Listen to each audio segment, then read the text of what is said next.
Hello everyone, welcome to ओकुल में आप सभी का स्वागत है। तो ये इस चैप्टर का लास्ट पार्ट है, chapter 6 fundamentals of physical geography का part 4 geomorphic processes.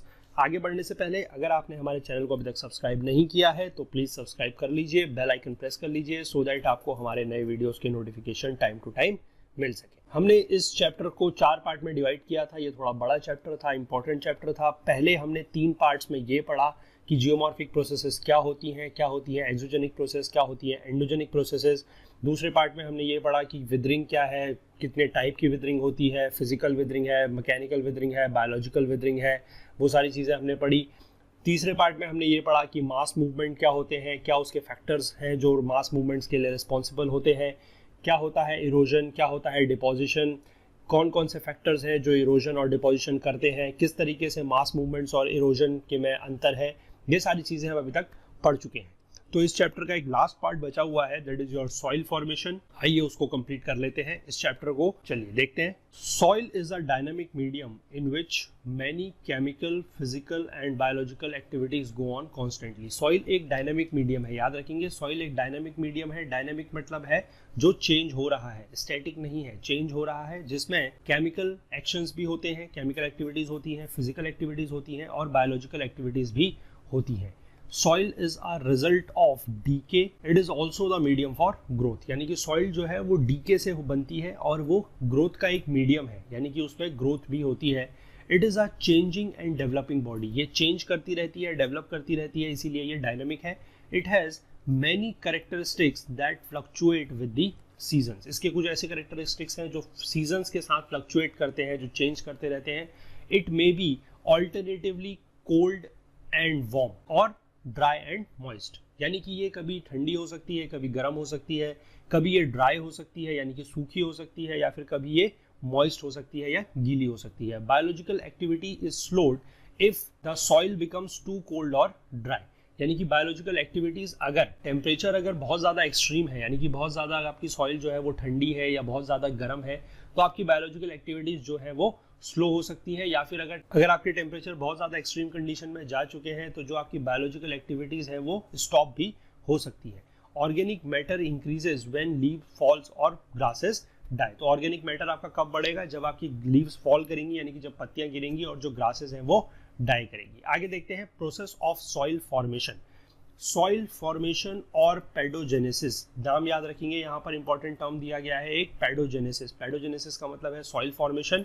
Depend first on weathering, weathering एक इंपॉर्टेंट है। It is this weathering mantle the depth of the weathered material which is the basic input for soil to form. यहाँ पर important है, देखिए याद रखिएगा कि जो विदर्ड मटेरियल है या जो विदरिंग है वो एक बेसिक इनपुट है सॉइल के बनने के लिए। फर्स्ट, द विदर्ड मटेरियल और transported deposits are colonised by bacteria and other inferior plant bodies like mosses and lichens. तो पहले क्या होता है कि जो ये विदर्ड मटेरियल है या फिर जो ट्रांसपोर्टेड डिपॉजिट्स है, जैसे कि हमने देखा था इरोजन के टाइम पर, वो सारे के सारे क्या होंगे? They are colonised by bacteria, यानी कि सबसे पहले उन पर आएंगे बैक्टीरिया और कुछ इंफीरियर प्लांट बॉडीज आएंगी जैसे मोसेस एंड लिचेंस। ठीक है, कुछ माइनर ऑर्गेनिजम्स हैं जो मेंटल और डिपॉजिट्स के विदिन, यानी कि उसके नीचे क्या कर सकते हैं? शेल्टर ले सकते हैं।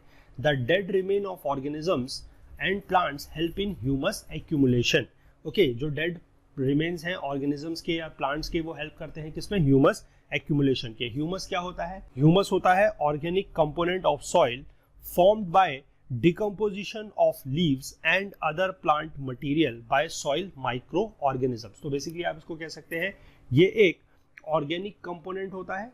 ओके, ये एक ऑर्गेनिक कंपोनेंट होता है और ये बनता है सॉइल माइक्रो ऑर्गेनिज्म से। ठीक है, सॉइल के माइक्रो ऑर्गेनिज्म से ये बनता है। तो याद रखेंगे ह्यूमस एक्यूमुलेशन। आगे देखिए, minor grasses and ferns may grow, later bushes and trees will start growing through seeds brought in by the birds and wind. तो पहले क्या होगा कि कुछ माइनर ग्रासेस और कुछ फर्न्स उगना शुरू होंगे, यानी कि कुछ छोटे छोटे पेड़ पौधे उगना शुरू करेंगे और बाद में उसमें बुशेस यानी कि बड़ी झाड़ियां या फिर ट्री उगना शुरू करेंगे। कहाँ से? वो उगना शुरू करेंगे उन सीड से जो कि लाए गए होंगे किनके द्वारा? बर्ड्स और विंड के द्वारा। Plant roots penetrate down, burrowing animals bring up particles, mass of material become porous and sponge-like with the capacity to retain water and to permit the passage of air and finally a mature soil, a complex mixture of mineral and organic product forms. Basically यहाँ पर ये बहुत छोटे से paragraph में पूरी की पूरी एक सॉइल फॉर्मेशन को दिया गया है, लेकिन हम जब आगे जाके अपनी दूसरी बुक में है हमारे, जब हम इंडिया की फिजिकल ज्योग्राफी पढ़ेंगे वहाँ पर ये पूरा का पूरा सॉइल फॉर्मेशन दिया हुआ है, वहाँ पर हम इसको बहुत अच्छे से डिटेल में पढ़ेंगे। फिलहाल यहाँ पर लिखा गया है, देखिए क्या होता है कि जब प्लांट की जो रूट्स हैं वो पेनिट्रेट करती हैं नीचे, ओके, पेनिट्रेट्स डाउन, जो बरोइंग एनिमल्स होते हैं, जैसे हमने कल भी पढ़े थे पिछले लेक्चर में कि बरोइंग एनिमल्स हमारे होते हैं कौन से, आपके टर्माइट्स, रोडेंट्स, अर्थवॉर्म्स, ये क्या करते हैं, ये मटेरियल को, पार्टिकल्स को ऊपर लेके आते हैं, तो मास ऑफ द मटेरियल जो है वो पोरस हो जाता है और स्पॉन्ज लाइक बन जाता है। उसमें कैपेसिटी होती है किस चीज की, वाटर को रिटेन करने की, and to permit passage of air and finally a mature soil, ठीक है। तो उसमें क्या होता है कि उसमें कैपेसिटी होती है परमिट करने की, किसको, एयर को पास करने की, और फाइनली एक मैच्योर सॉइल बन जाती है जिसमें क्या होता है, it is a complex mixture of mineral and organic product, ठीक है। तो ये पूरी की पूरी सॉइल फॉर्मेशन यहाँ पर बहुत ब्रीफ में समझाई गई है, आगे हम इसको और अच्छे से देखेंगे। चलिए आगे देखते हैं फैक्टर्स क्या है, soil forming factors. Soil forming जो फैक्टर्स है, 5 basic factors control the formation of soil. 5 factors हैं जो सॉइल फॉर्मेशन को कंट्रोल करते हैं। पहला है पेरेंट मटेरियल, दूसरा है टोपोग्राफी, तीसरा है क्लाइमेट, चौथा है बायोलॉजिकल एक्टिविटी और पांचवा है टाइम। इनमें ये लिखा गया है कि in fact soil forming factors act in union and affect the action of one another, यानी कि ये जो सॉइल फॉर्मिंग फैक्टर्स हैं ये अकेले काम नहीं करते, ये एक दूसरे के साथ यूनियन में काम करते हैं और एक दूसरे को अफेक्ट भी करते हैं। चलिए इन पांचों का एक एक करके इफेक्ट देख लेते हैं, starting with the parent material. Parent material is a passive control factor in soil formation. बहुत इंपॉर्टेंट है, याद रखिएगा, पैसिव कंट्रोल फैक्टर है सॉइल फॉर्मेशन। ये पैसिव इसलिए है क्योंकि जो इसका इफेक्ट है वो इमीडिएटली नहीं देखा जा सकता, इसलिए इसको बोला जाता है passive control factor. Parent material can be in any in Situ और ऑन साइट विदर रॉक डेब्रिस। देखिए ये इंपॉर्टेंट है, जो आपका पेरेंट मटेरियल है वो या तो अगर वहीं पर उसकी विदरिंग हुई है तो वो इन सिटू या ऑन साइट भी हो सकता है, या फिर वो कहीं से ट्रांसपोर्ट होके भी आया हो सकता है, ठीक है। तो वो दोनों तरीके का हो सकता है। It can be a residual soil, अगर वो वहीं पर है तो रेसिडुअल सॉइल कहलाएगी, और अगर वो कहीं बाहर से आई है तो उसको बोला जाएगा transported soil. Soil formation depends upon the texture and structure as well as the mineral and chemical composition of the rock debris और डिपॉजिट। तो सॉइल फॉर्मेशन किस किस चीज पर डिपेंड करेगा, आपके टेक्सचर पे, जो कि आपका साइज ऑफ द डेब्रिस है, और structure which is your deposition of individual grains particles of debris, और किस पे, minerals and chemical composition of the rock debris और डिपॉजिट्स। तो रॉक डेब्रिस और डिपॉजिट्स की जो केमिकल और मिनरल कंपोजिशन होगी उस पर भी डिपेंड करेगा। दूसरी चीज है nature and rate of weathering and depth of weathering mantle are important consideration under parent material. ये भी कुछ ऐसे इंपॉर्टेंट फैक्टर है जैसे कि आपका जो विदरिंग मटेरियल है, जो विदरिंग मेंटल है, उसकी नेचर कैसा है, उसका रेट कैसा है, उसका डेप्थ कैसा है, ये भी कुछ इंपॉर्टेंट कंसिडरेशंस हैं of the parent material. There may be differences in soil over similar bedrock and dissimilar bedrocks may have similar soils above them, यानी कि आपके जो similar bedrocks हैं उनमें डिफरेंट तरीके की सॉइल्स हो सकती है, या फिर जो डिफरेंट बेडरॉक्स हैं उनमें सेम टाइप की सॉइल्स हो सकती है। But when soils are very young and have not matured, these show strong links with the type of parent rock, यानी कि बाद में जब सॉइल मैच्योर हो गई है उसके बाद भले ही वो पेरेंट रॉक के साथ अपनी सिमिलैरिटी या अपना कनेक्शन या स्ट्रॉन्ग लिंक ना दिखाती हो, लेकिन जब तक सॉइल यंग है तब तक उसका पेरेंट रॉक के साथ या पेरेंट मटेरियल के साथ जो लिंक है वो बहुत ज्यादा स्ट्रॉन्ग है।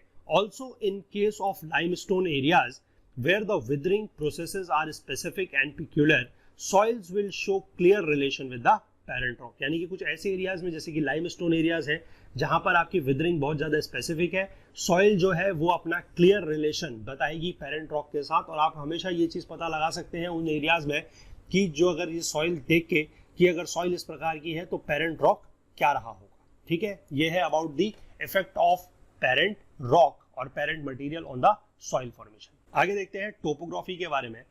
Topography like parent material is another passive control factor. ध्यान रखिएगा टोपोग्राफी भी एक पैसिव कंट्रोल फैक्टर है, same as your parent material. The influence of topography is felt through the amount of exposure of the surface covered by the parent material to sunlight and the amount of surface and subsurface drainage over and through the parent material। तो topography का जो influence होता है वो कैसे पता लगेगा, वो पता लगेगा कि जो आपका पेरेंट मटेरियल से जो सरफेस कवर है उसका एक्सपोजर कितना है सरफेस में, exposure of a surface, okay, surface कितना है, एक्सपोजर कितना है उसका सनलाइट में, और कितना उसके थ्रू ड्रेनेज हो रहा है, सरफेस और सब सरफेस ड्रेनेज कितना हो रहा है उस चीज से पता लगेगा।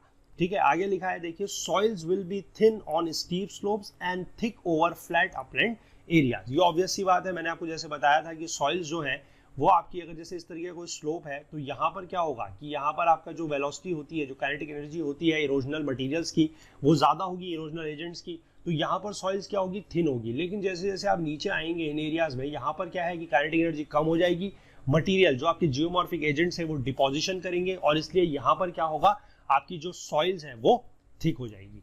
Over gentle slopes where erosion is slow and percolation of water is very good, soil formation is very favorable। ठीक है, यही चीज यहाँ पर लिखी गई है कि जिन एरियाज में जहां पर आपका सॉइल इरोजन कम है और जहां पर percolation of water is good, percolation का मतलब होता है कि कितना वाटर सीप कर रहा है, ठीक है, परमिएबल है या कितना वाटर जो है वो सीप कर रहा है, वो गुड है, वहां पर सॉइल फॉर्मेशन जो होगा वो फेवरेबल होगा। Soil over flat areas may develop a thick layer of clay with good accumulation of organic matter giving soil the dark color।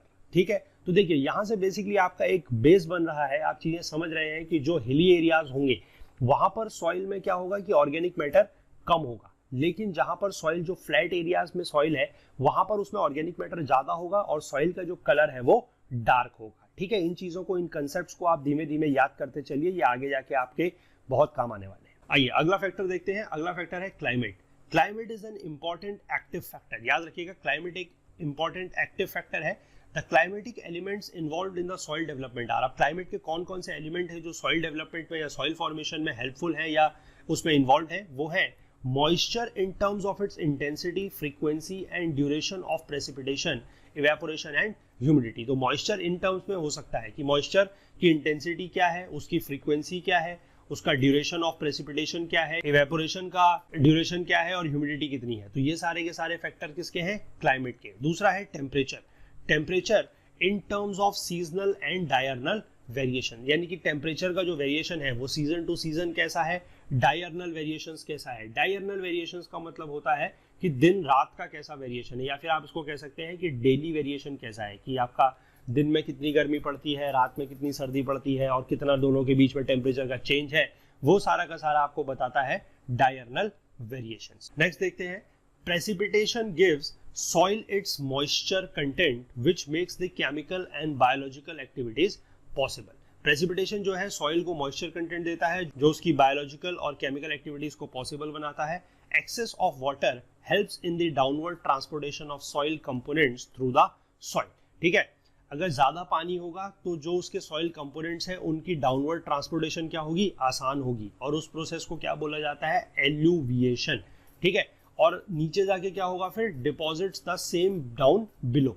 तो ज्यादा कंपोनेंट नीचे जाएंगे तो वो नीचे जाके क्या होंगे, वो इकट्ठा हो जाएंगे, उसको बोला जाएगा इल्यूविएशन। ठीक है, in climates like wet equatorial rainy areas with heavy rainfall, not only calcium, sodium, magnesium, potassium etcetera but also a major part of silica is removed from the soil। अब देखिए जहां पर बारिश ज्यादा होगी वहां पर क्या होगा, वहां पर ये जो इसके केमिकल्स हैं, जो मिनरल्स हैं जैसे कि कैल्शियम, सोडियम, मैग्नीशियम, पोटेशियम और सिलिका, ये सारे के सारे क्या हो जाएंगे, रिमूव हो जाएंगे। ठीक है, रिमूवल ऑफ सिलिका को बोला जाता है सॉइल से डीसिलिकेशन। याद रखिएगा, डीसिलिकेशन इंपॉर्टेंट टर्म है।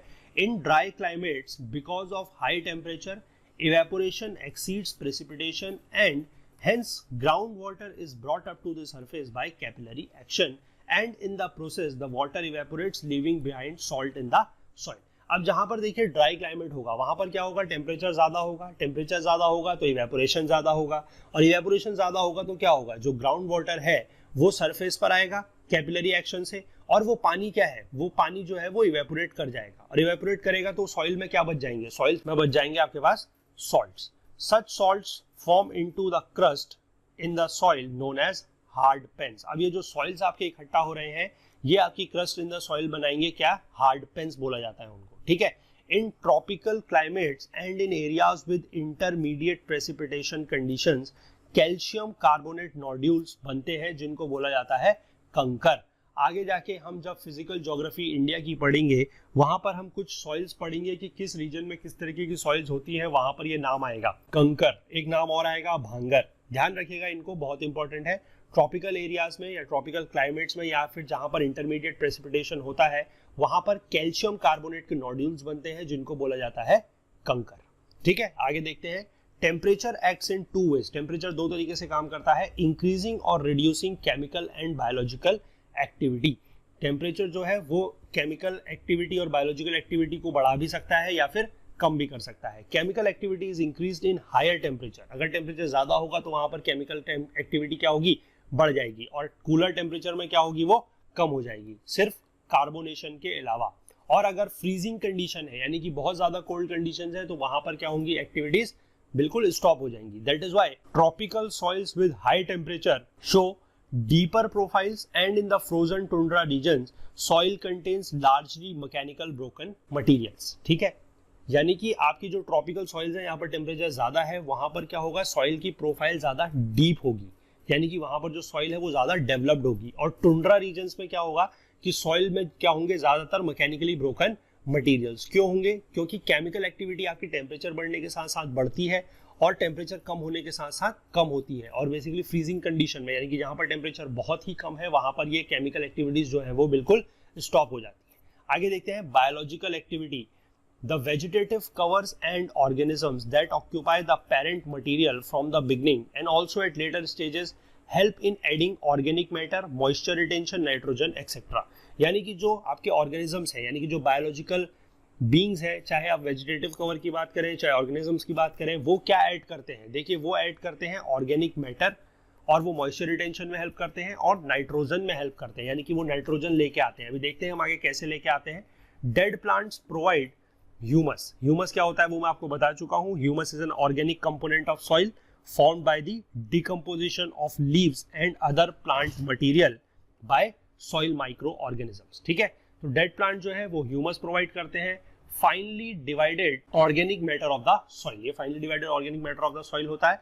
Some organic acids which form during humification aid in decomposing the minerals of the soil parent material, यानी कि कुछ ऑर्गेनिक एसिड्स जो ह्यूमिडिफिकेशन के दौरान बनते हैं वो किस में हेल्प करते हैं, जो आपके पेरेंट मटेरियल होता है सॉइल का उसके मिनरल को डिकम्पोज करने में। ठीक है, intensity of bacterial activity shows up differences between soils of cold and warm climates. अब सीधी सी बात है, अगर बायोलॉजिकल एक्टिविटी भी आपकी क्या है, बायोलॉजिकल एक्टिविटी भी आपकी जो है वो हॉट टेम्परेचर में यानी कि ज्यादा टेम्परेचर में ज्यादा होगी और कम टेम्परेचर में वो भी कम होगी, तो इसलिए आप जो है कोल्ड और वार्म क्लाइमेट्स की जो सॉइल है उनके बीच में डिफरेंस भली भांति एक बहुत अच्छे तरीके से आप उनके बीच में डिफरेंशिएट कर सकते हैं।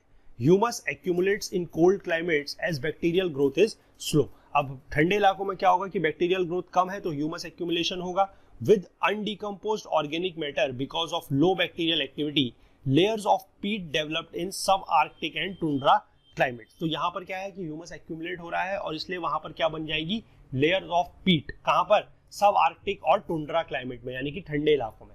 इन humid tropical and equatorial climate यहाँ पर टेम्परेचर ज्यादा होता है तो bacterial growth and action is intense and dead vegetation is rapidly oxidised leaving very low humus content in the soil. देखिए बहुत इंपॉर्टेंट है, फिर से एक कंसेप्ट की बात आई कि ठंडे इलाकों में आपका ह्यूमस एक्यूमुलेशन ज्यादा होगा और जो गर्म इलाके हैं वहां पर क्या होगा कि ऑक्सीडेशन ज्यादा होगा, आपके डेड वेजिटेशन का ऑक्सीडेशन ज्यादा होगा क्योंकि बैक्टीरियल ग्रोथ ज्यादा है, उनका एक्शन इंटेंस है, तो इसलिए क्या होगा कि वहां पर ह्यूमस कंटेंट वहां की सॉइल में बहुत ही कम होगा।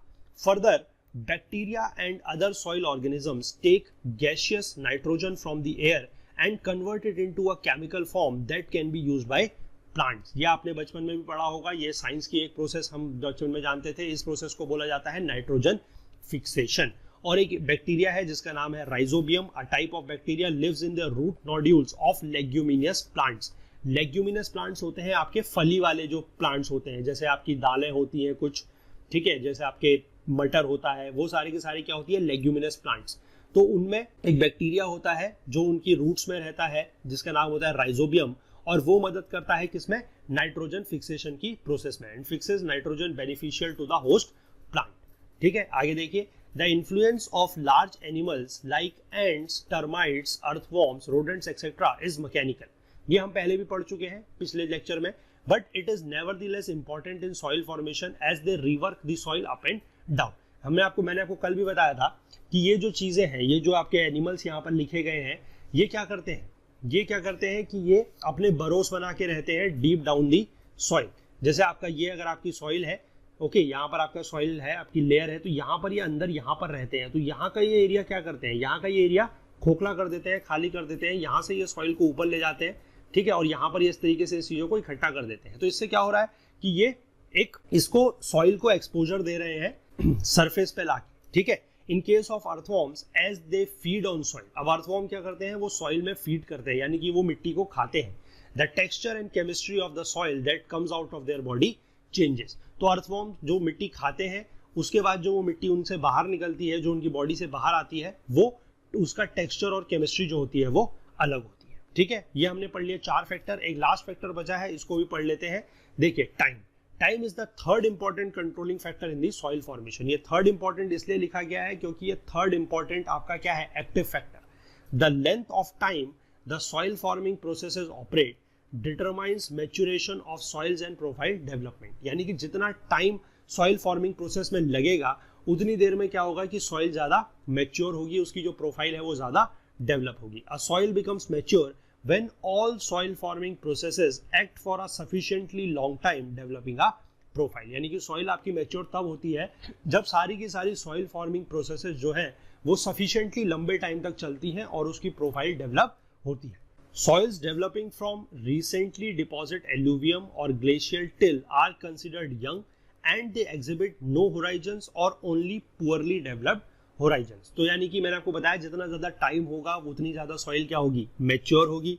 अगर टाइम उसको कम मिला है तो सॉइल क्या होगी, अगर वो रिसेंटली डिपॉजिटेड एल्यूवियम या ग्लेशियर स्टिल से सॉइल बनी है तो उसको कंसिडर किया जाएगा यंग सॉइल, ठीक है, और उसमें कोई होराइजन नहीं होगा या फिर उसमें क्या होगा, पुअरली डेवलप्ड होराइजन्स, ठीक है. ये सारी होराइजन्स वगैरह क्या है ये हम बाद में बहुत डीप में पढ़ने वाले हैं. अगर फिलहाल आपको इन चीजों को पता है तो आप हमारे कमेंट बॉक्स में लिख सकते हैं, ठीक है. चलिए आगे देखते हैं. No specific time in absolute terms can be fixed for soil to develop and mature. हम यहाँ पर कह रहे हैं कि ज्यादा टाइम अगर सॉइल के लिए लग रहा है, सॉइल फॉर्मेशन की प्रोसेस के लिए, तो सॉइल मैच्योर होगी, लेकिन कोई स्पेसिफिक अमाउंट ऑफ टाइम कुछ एब्सोल्यूट टर्म्स में नहीं बता सकते कि कितना लगेगा सॉइल को डेवलप करने के लिए और मैच्योर करने.